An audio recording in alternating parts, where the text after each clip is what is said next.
Hello, fellow believers. Welcome to the first episode of the New Age Christianity podcast. My name is Austin Fletcher, and I will be your host. A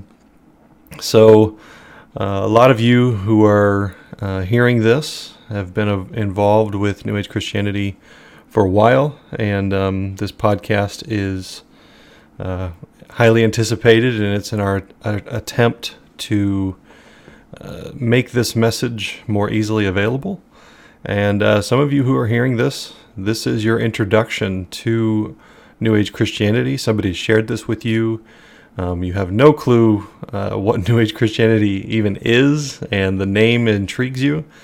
And others of you may have been, surprised, and somebody sent you a link, and you're just curious. Either way, this first episode is intended to be kind of an introduction to the podcast, what the intent of the podcast is, what we're going to cover, what is New Age Christianity, and all that good stuff. Just a first kind of a bit of an introduction to me, Austin Fletcher.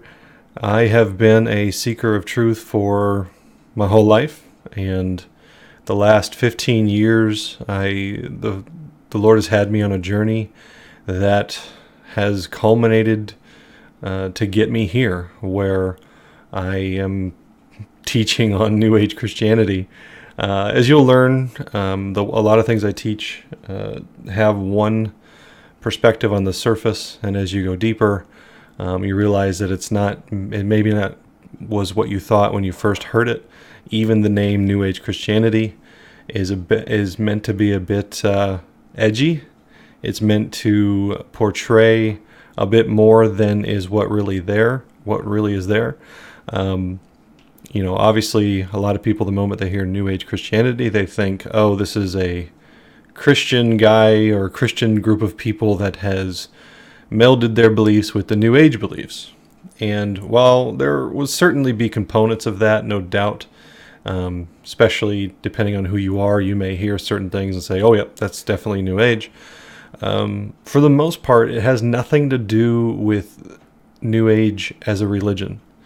It has everything to do with the fact that humanity is coming into a new age, that humanity is coming into another epoch, another era, another eon of time, and we're all feeling it. The whole world is feeling the shift. The whole world is feeling that whatever has been is coming to an end, and nothing is going to be the same for much longer. Just look at the technological advances of the last just 100 years. 100 years ago, you couldn't fly in the air. 100 years ago, you could barely get on a train. I think trains have been around longer, but not much longer. Much less automobiles and cell phones and computers and microwaves and all of the stuff that is classified we don't even know exists because it's so far beyond what we thought possible. So when you consider what technology has done in the last 100 years, it is impossible for us to consider or look at time and say, oh, it's just the same. No, everything has changed. And everything changes about every 2,000 years. This is not a particular podcast on the epochs of time. This is not meant to cover some of that in detail, but it is to explain the name of New Age Christianity, to know that we are entering into a new age, and nothing will be the same, including religion. And it's not supposed to be. If you look at the teachings of Jesus, he, at different moments, references the age to come. And you might have a grid that says, oh, that's heaven. Well, New Age Christianity doesn't have that grid. Not that heaven doesn't exist, not that there isn't an afterlife, but that what Jesus was talking about was our life here, bringing heaven to earth here, and what was going to happen 2,000 years later. So Moses, and specifically more Abraham, but Abraham/Moses and that kind of season, that period lasted for about 2,000 years.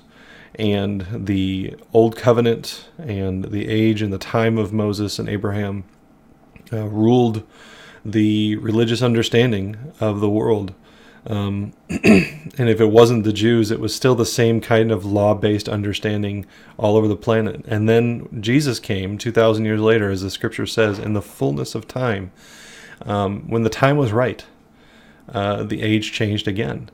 And that was 2,000 years ago. And now here we are again, 2,000 years later, and the age is changing again. I do not think it's any coincidence that technology and human experience and human understanding of who we are and how things work is so drastically changing right now that 20 years from now we all know there are things that will be normal that if you told us they would be normal today, we would think you're crazy. So New Age Christianity is, what is it to be a Christian in the coming age? Some of that does mix over with New Age concepts, which leads me to another point, and that is, this is a group of people, and if this is your first time being engaged, you will learn we're not afraid of anything. We're not afraid of any subject. We're not afraid of any thought, and we're not afraid of a loving Father. We understand that we can be wrong and that being wrong could cause problems, but we're not afraid of being wrong. We're all wrong about something. Like, if you stand up here and say that you know it all, either we should all be sitting at your feet or we should put you in a loony bin because you're wrong about something. And yet, whenever we embrace that reality, it's like the ultimate freak out. Like, oh my gosh, what if we're wrong? Well, who cares? Who cares? Honestly, the Father does not care, or else he would have struck you dead long ago.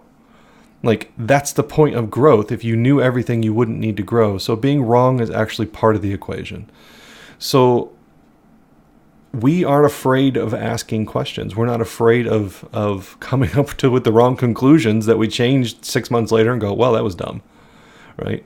So as a community, it's not even meant to be, I certainly, as Austin Fletcher, the originator of New Age Christianity, of what it is currently, I'm certainly not intending to put myself out there as a guy with all the answers. What I'm excellent at is asking questions and then coming up with answers that seem to make sense, but with better questions come different answers. So I love being in a community that asks amazing questions, because the answers that come from it are life-changing. So New Age Christianity is a community that is embracing the future, embracing the fact that things are changing. We're not putting our heads in the sand and saying, if only we could go back to what church was, back to the local church, look, guys, mega churches are here. Look, virtual church is a thing. That's why I'm doing this. The whole small community church where your entire community revolves around it and the pastor is your leader. And that was great for the last age. But if the church doesn't wake up and realize that the world is going to hand them a new structure, whether they like it or not, the world is handing the church a new structure, and the church doesn't know how to deal with it. And I've dedicated my life to trying to figure out how to do church in this age. And for those who've walked with me for years, I haven't counted, but this is probably version number 12, where I have tried everything to go, to figure out how to do church in this age. And so now it's a podcast. And if this podcast goes nowhere, I'll try again. I'm not going to give up, because I know that embracing what's coming it's not negotiable. Like, we must not just put our heads in the sand and let the world hand our future to us. We have to create it. Some of the doctrines that kind of push that idea, I can't help but think of preterism, or quote-unquote end times theology, which as the originator of New Age Christianity, I would say the official quote-unquote end times perspective of NAC is preterism. that all the quote unquote end of the world and the end of the tribulation and the mark of the beast and the destruction of the temple and all that stuff already happened. It happened in 70 AD.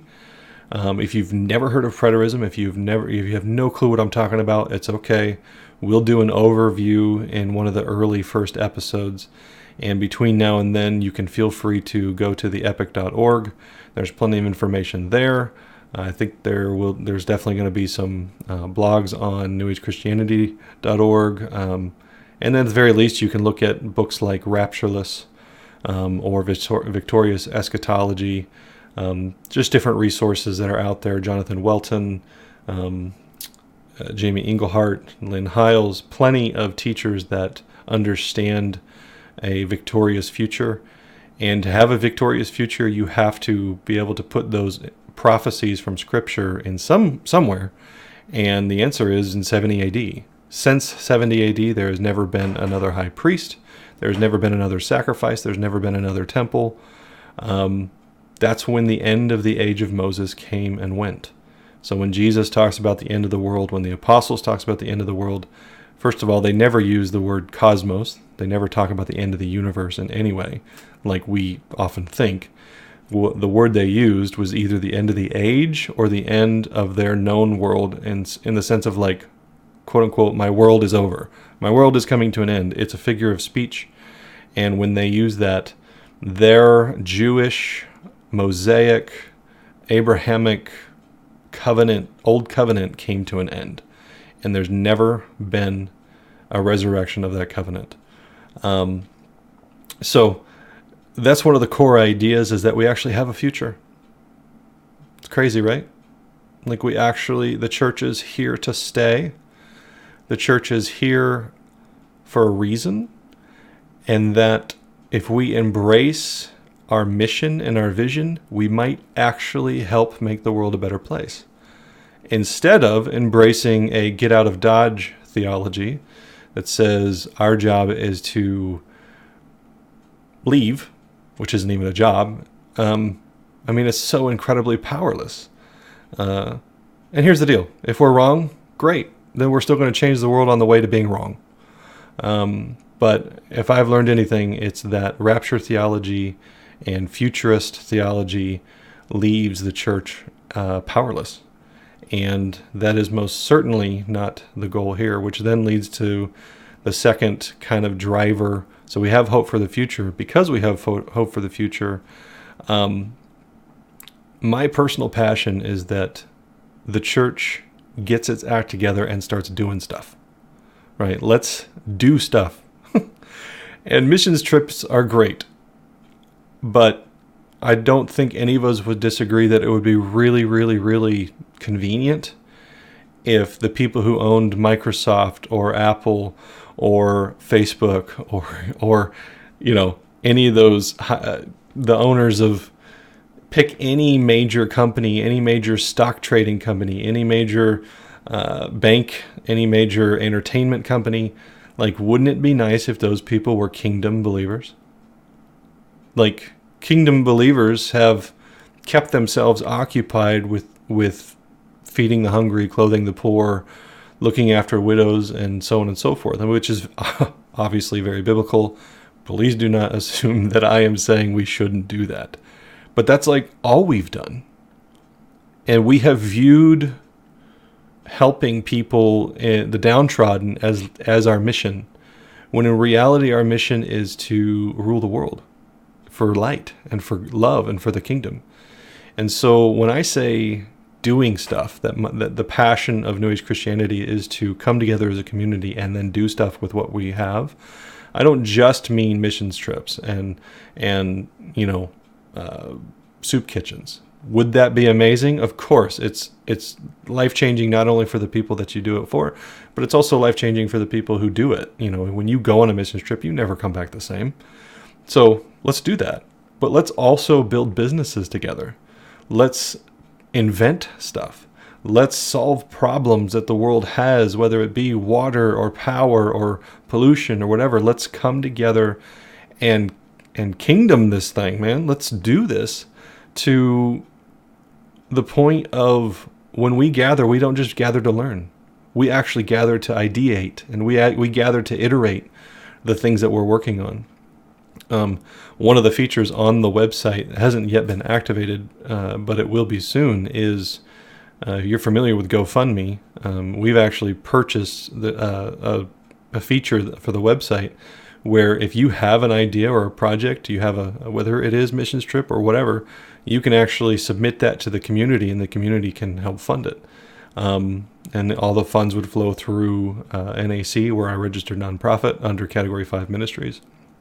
So it's very real, present passion for me to see this community do something for the world, not just come together for learning. Now, I understand that learning is where it all starts. If you haven't heard something new, you can't do something new. So conscious knowledge and understanding is most certainly step number one, hence this podcast.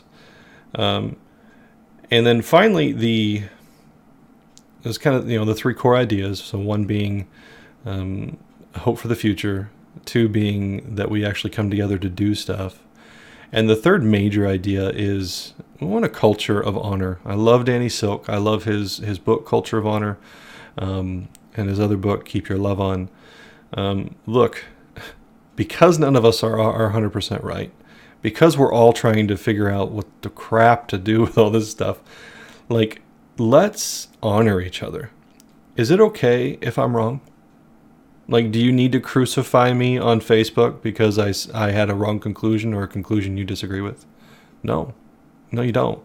As a matter of fact, this is such a strong part of what we want to build, that if you're listening to this and you're a combative individual and you love debate and you love argument, congratulations, this is a great place for you, if you can do it honorably. This is not a place for you to be a bully. This is not a place for people to come and quote unquote try to figure out who's right and who's wrong. One of my favorite principles that Danny shares is, true discussion. If your motivation for a discussion is to be right, you've already lost. Even if you walk away being right, you've ruined the relationship. But if your motivation for a discussion is to understand one another, you can't lose. So let's say we're in disagreement and we're talking and we're chatting online, or I have a guest on here who disagrees with me. If my goal is to understand them, then it's so much more easy to honor them as opposed to coming at them with the energy of you need to agree with me or else you're wrong. We all feel that, and none of us are going to go, oh, I'm totally wrong. Even in the best scenarios. I mean, have you ever seen somebody on Facebook pause in the middle of their argument and go, you know what, you're right? Like, I'm sure it's happened, and I'm sure it's happened in some pretty amazing ways, but for the most part, we all know that 99% of the time, nobody's going to stop and say, yep, I'm wrong, you're right. Nobody stops and says, you know what, I'm the problem with the world. Nobody stops and says, yeah, it's my perspectives that are actually breaking anything. Why? Because we all believe we're right. That's why we believe it. If you believed you were wrong, you wouldn't believe it. So that can't be the reason to talk. That can't be the reason to come together to figure out who's right and who's wrong. It's got to be about understanding one another. So hope for the future, a culture of honor, and purpose-driven. Those are kind of the three concepts that I'm hoping the DNA of New Age Christianity becomes known for. That we would actually be a safe place for people to hang out, that we would have vision, and that we'd actually pursue that vision. So this podcast, primarily, as I kind of touched on before, I understand that this journey has to start with learning. And I am a teacher by nature. I am a verbal processor, meaning when I talk, I don't have a whole lot of specific direction that I know I want to go. I have outlines. I mean, if you've got the if you're watching the video version of this, you can see my outline is like 7 points. I don't have this all written out. I just talk. And when I talk, I teach myself half the time. As such, this podcast is kind of meant to harness that gift from me. And I've tried many other avenues to try to make this message more readily available. And to be honest, I didn't have the release from Father to do this until now. I've had my wife and my best friends and everything, they've all said, dude, you should start putting this message out there. You need to do this. And I know, I've just not felt like I'm supposed to yet, but now I do. And so the intention of this podcast is to provide a foundation for New Age Christian seekers. Look, I get it. If you love Jesus and yet cannot keep doing the church thing, this podcast is for you. Now, I'm sure there's others that kind of fit that niche, but for me, it's very, very easy to go, okay, there's probably tens of thousands, there's probably a couple million people easy who love Jesus and don't want to leave Jesus, but they definitely can't do church anymore, and they're definitely not interested in any answer that just looks more and more like church used to always look. So if you love Jesus and you miss worship and you miss potlucks and stuff like that, then this is probably still going to be a bit too edgy for you. Maybe not. I'm not saying, everyone's different, but this is really for those who are driven and passionate to do something in the world and don't know what to replace church with. This is meant to be a virtual church. There is the structure of the podcast. While the first few episodes will be me laying some foundation for NAC as a whole, the long-term structure of the podcast is actually intended to tie in to a community forum on the website. So if you don't have a membership, go create one now, newagechristianity.org. And there you'll see, once you create your membership, that there's a forum link in the bar. And this podcast, the subject matter of this podcast gets pulled from that forum. If you have questions and you want to know what about Satan, or what about hell, or what about Israel, or what about sex, what about living together before marriage, what about homosexuality, like any question, like I said, we're not afraid. This is not a group that lives in fear of talking about anything and everything, because you are real, so are we. So that's where you get those questions, and then I will gauge which questions are either ready to be answered on this level. I would love to take those questions and those discussions from the forum, link the podcast once it's made, and just let those discussions remain alive. Heaven forbid, let's say in the early years, or in the early days, we have a discussion about Satan, okay? And the podcast covers it. And so there's a discussion on the forum about Satan. I do a podcast and I throw that on the forum.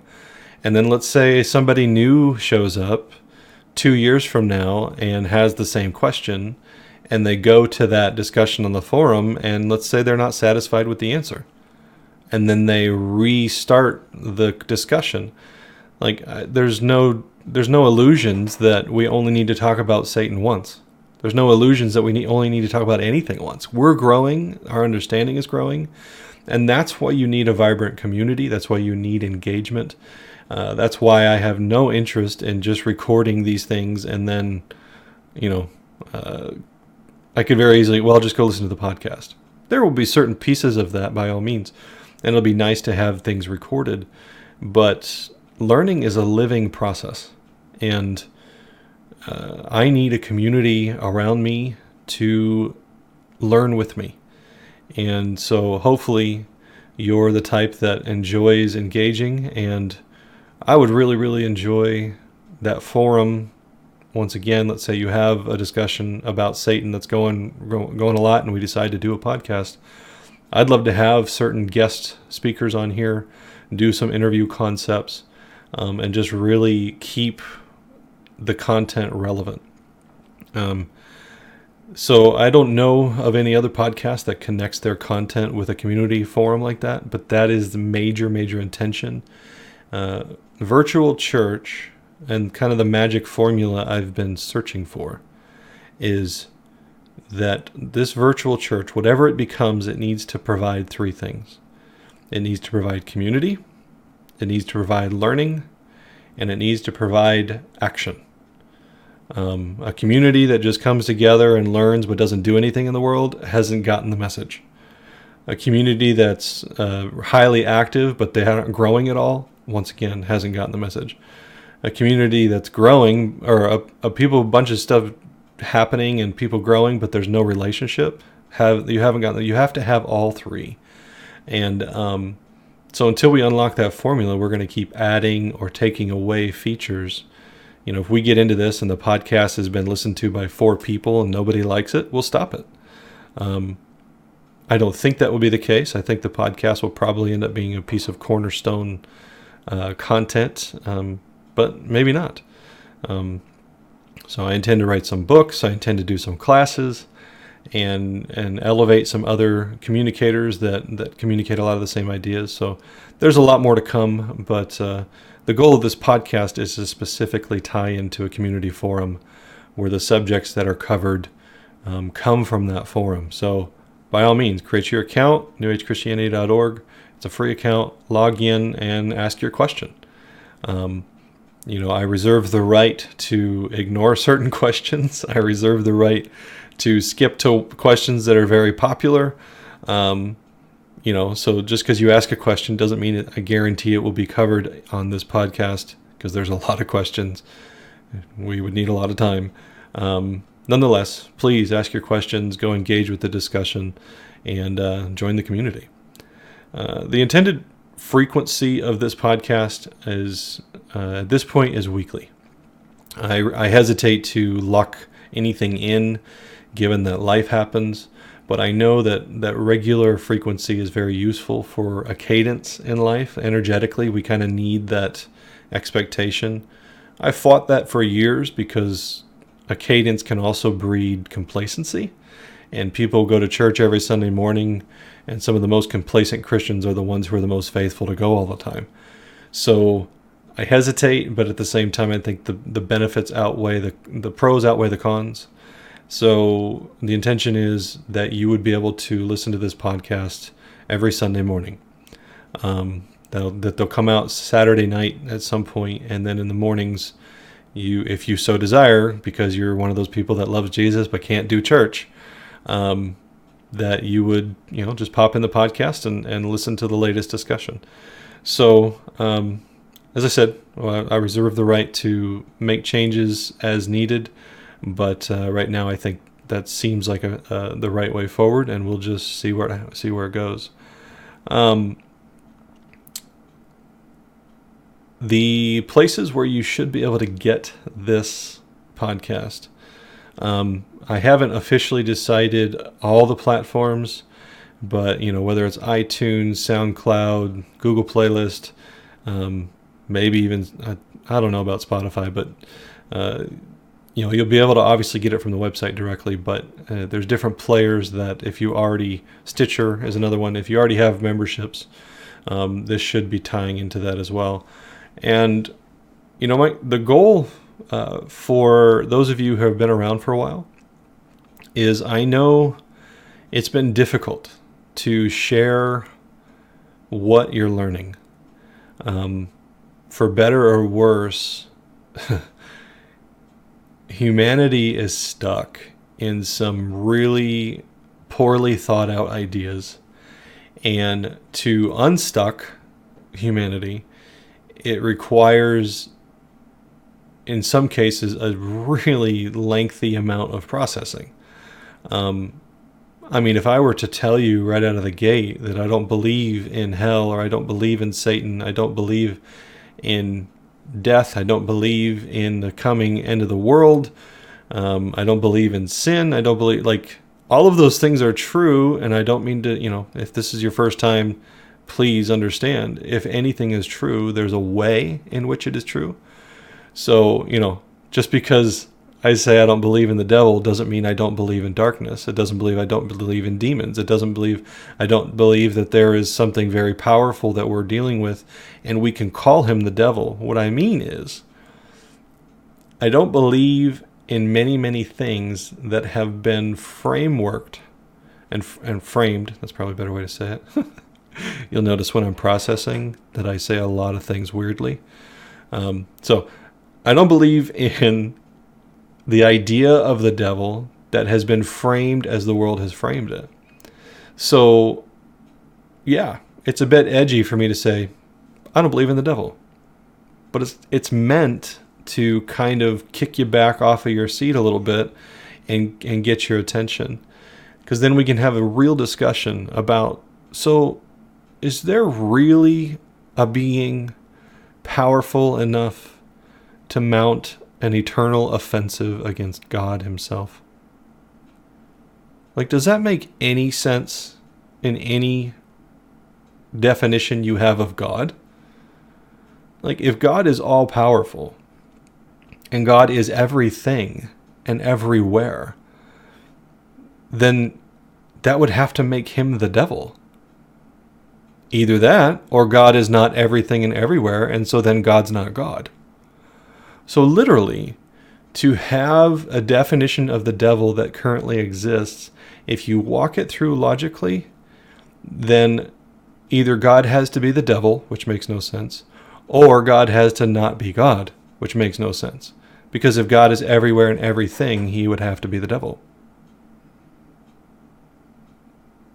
Think about it. It's ideas like that. It's ideas like that that just don't make sense when you back out of religion and you go, wait a minute. Let me put on my brain for a second and not just listen to what's been told to me. How else do I answer this reality of darkness? How else do I look at this question about, I've dealt with demons. They're real. There is absolutely no doubt that there is a real, tangible reality underneath this concept known as darkness, the devil, demons, etc., etc. Yet, to say that there's a being that plays the role as it's mostly been defined, you have to then completely throw out your other definition of who God is, because he's clearly not everywhere and everything when Satan himself is his opposite. And I know there's nuance and there's, well, that's not what it means and this is not what it means. Exactly. That's the point. There's nuance. There's a reason for discussion. There is no foregone conclusions in New Age Christianity. There are no foregone conclusions in the life of someone who is at the point where New Age Christianity is their answer to their question. If even this brief introduction has lit your fire, I can tell you there is so much more to this. Yet, if this brief introduction has offended you in 50 different ways, I love you. But I'm telling you, New Age Christianity is not for you yet. You might get to the point where you go, I heard this guy say that one time, and now it makes more sense. Perfect. We'll welcome you back later. But this community is about doing something intentional, and I have no desire to convince people. I have no need to gather thousands of followers. I have no need for people to agree with me. I have experienced the things that I teach. If I have not experienced it, I won't teach it, just so you know. Which is kind of the overarching filter for anything that you will hear on this podcast. We judge a message by the fruit it produces in us. So let me explain that.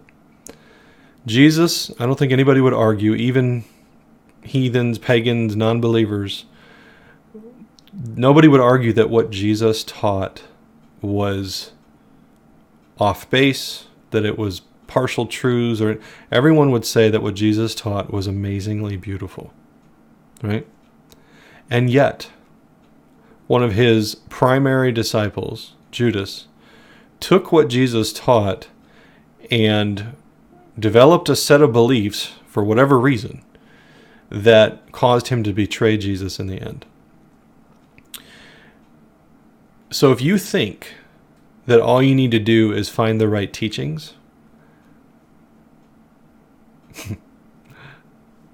that's enough said.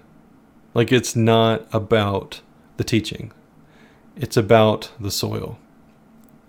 So if you hear the things that I teach, or that any other person on here, if this thing grows and there's other podcasters or other hosts or interviews or anything like that, if you hear anything from New Age Christianity that does not produce good fruit in you, it may not be the fact that New Age Christianity is full of lies and we're just a bunch of deceitful jerks.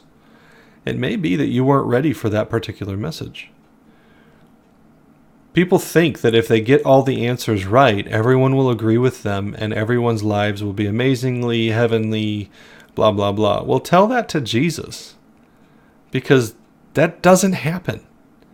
The reality of learning is not that the weight of learning is on the teacher, it's that the weight of learning is on the student. And so I'm very aware that there's things I teach that people are so ready for that it literally brings them to tears when they hear it, because it's like a drink of cold water in the middle of the desert, and that the fruit that it produces is love and acceptance and peace. I mean, fruit of the Spirit, people. Love, joy, peace, patience, kindness, gentleness, self-control, alongside, like, you get the list. It's in there. It's not hard to judge a message by its fruit. And it's not just the fruit of people, it's the fruit in you, right? Do you have more love or less? More peace or less? More patience or less? Kindness, gentleness, self-control? If this message, even if you don't agree with it, I've had people who have taken what I've said, and it was a few years ago, somebody stood up and said, what you taught last week, we disagree with so vehemently that we had to go home and reteach our children what we believe. I said, wait a minute. So what I taught caused you to dig into the Word and have family time and teaching time with your own children? And they said, yes. And I said, well, then I consider that a mission accomplished. That's the fruit.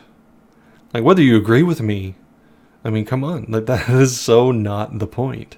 The point is, even if I challenge the heck out of you, does it drive you to the Father? Does it drive you to love? Does it drive you to peace? Even if it's a very real moment when I make you so mad that you actually have to intentionally love me. You'll find Jesus did that an awful lot. He didn't mind making people mad. He was 100% focused on the fruit. And because the fruit is where the rubber meets the road. If you think because you know a bunch of stuff that you're actually living the life you're supposed to live, just sorry, but you can go back to religion. Have fun with that, because that's mostly what they think. They think that having the answers equals the kingdom of heaven on earth. And I'm sorry, but the Pharisees had the answers. And Jesus even said to his disciples and to the people, he said, hey, you guys do what the Pharisees tell you to do because it's some good stuff. But do not do what they do, because their fruit is horrendous. So I want you to judge this message, this New Age Christian message in your life, by the fruit it produces. There's maturity that is required, because peace doesn't always mean happiness, right? You may be totally in conflict. Like, oh my gosh, he taught this and it makes so much sense, but I really like my old concepts and I don't know what to do with this. And that peace is still there underneath where you're going, oh my gosh, I hate this. Like, I don't know what to do with this. This is so against everything I've been taught, but it makes so much sense. And like, I kind of like it. And oh, what do I do? And yeah, like, you have to be mature. This is most definitely not a podcast for milk drinkers. I'm sorry. That kind of sounded insulting, but it's not. I mean, if you need milk, by all means, that's what the church is great for. It's to go learn some of the basics. Now you have to unlearn a lot. And maybe New Age Christianity, maybe as a group, if this thing grows much, we'll have some introductory concepts for new believers or whatever. But in the end, judge this message by the fruit in you. You walk away and you love people more, you love the Bible more, you love God more, you love yourself more. Peace, joy, all of that good stuff. So this is what the New Age Christianity broadcast is meant to be. Who we are, what the vision is. I really, really hope that we get to know you, that you get involved with the forum and other community events. Like I said, there will also be classes launching soon. There will be some free classes, paid classes. I'm even looking at starting a group, an intense study group. It will be a paid membership, almost like a mastermind group. But some of you out there, I know you want as much as you can get, as fast as you can get it, and you're willing to pay for it. So you'll get that. I love to teach, and by all means, look forward to getting to know those of you who are that driven. And for those of you who are just, you've got other things you're working on in your life, and your spirituality is a journey that you take in seasons. And I hope this season of New Age Christianity proves to be life-changing. And I get it. Things ebb and flow. And so there is no expectations beyond honor, hope for a future, and purpose. So yeah, join us, and we're looking forward to getting to know you. And the next few weeks, we will be covering some basic concepts. One of the ones I know we'll need to do it'll probably be the very first one, is unpacking preterism and some of the history behind that. What happened in 70 AD, very specific examples of the fulfillment of end times prophecy.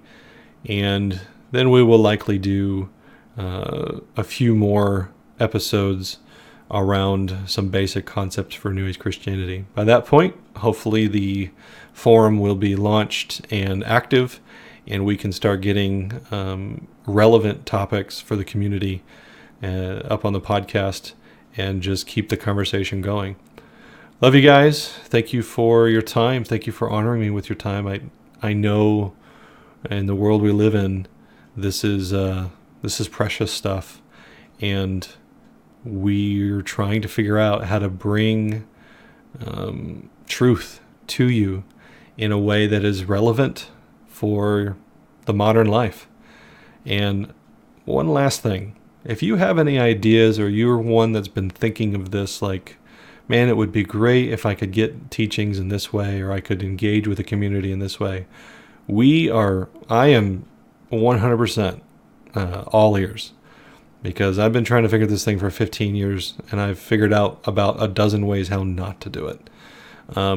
So yeah, let's keep experimenting, let's keep growing, and we'll see you in the next episode.